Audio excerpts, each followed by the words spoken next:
বউ একটা আসলে বউ একটা দায়িত্বের জায়গা। বউটা সবাই যে ফ্যাসিনেটিং একটা মানে নাম বউ বউ বউয়ের আসলে দায়িত্বের শেষ নাই। আমাদের দেশে হোক বাইরে বাইরে একটু কম, আমাদের দেশে অতিরিক্ত বউয়ের কাছ থেকে অনেক এক্সপেকটেশনস মানুষের। সে যে একটা মানুষ, তারও যে কিছু চাহিদা আছে বা তারও যে একটু ফ্রি টাইম দরকার কিছু, এটা কেউ ভাবে না কখনো, এখনও ভাবে না তেমন একটা।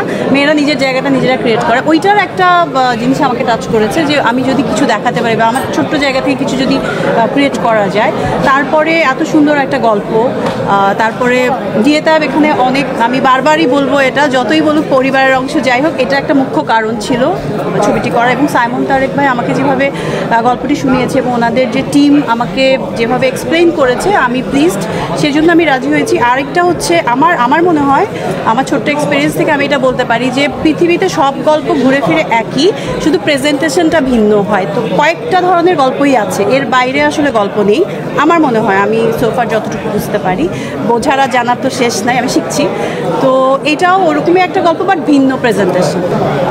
অবশ্যই নতুন কিছু এক্সপেক্ট তো মানুষ করে, কিন্তু কিছু যেমন আমার ফ্যামিলি ব্যাকগ্রাউন্ড থেকে আমি যা শিখেছি, সেটা যদি আমি চাঁদেও চলে যাই সেটা ভুলবো না। কিছু শেকড় আছে আমাদের দেশে, কিছু বাংলা নাম আছে যেমন নোলক বলে বউ বলে, এগুলা থেকে দূরে সরে যাওয়াটা মানে আমার কাছে এটা ঠিক মনে হয় না। আমার মনে হয় যে আমরা যতই মডার্ন হয়ে যাই, যতই আপার ক্লাসে চলে যাই বা একেবারে চাঁদে চলে যাই, তারপর আমাদের শেকড় ধরে রাখা উচিত। তো এটা একটা অংশ।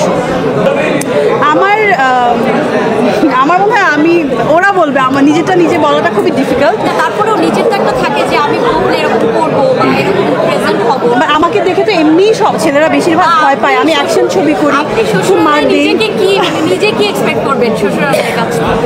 আমি আশা করব যে আমি যতটা ডেডিকেশনের সাথে এবং অনেস্টির সাথে তাদের, মানে আমার পুরো ফ্যামিলি ছেড়ে তাদের ফ্যামিলি, তারাও আমাকে ওইভাবে মানে একটু আপন করে যেন নেয়। আমি কিছুই চাই না আসলে, আদর ভালোবাসা সম্মান ছাড়া আমার কোনো চাওয়া পাওয়া নেই। একটা অতীত, আমাদের অতীত নিয়ে কিন্তু আমরা চলি, 70, 80, 90, 2000, 10, 20 যাই বলি না কেন, বউ তখনও ছিল, এখন আছে।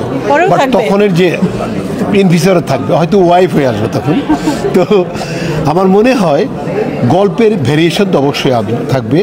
তখন ছিল বউ একরকম, এখন মোবাইল ফোন, এখন ডিজিটাল সব কিছু, মানে এখনের সমস্যাগুলো একটু ভিন্ন টাইপের হবে, মানে লেটেস্ট ক্রাইসিস হবে, ডিজিটাল ক্রাইসিস, সেটা মুভ করবো আমরা।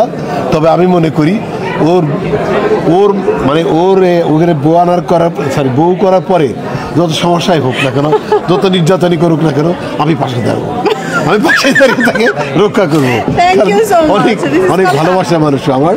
আর একটা বউর জন্য একটা হাজব্যান্ড একটা বিশাল ব্যাপার।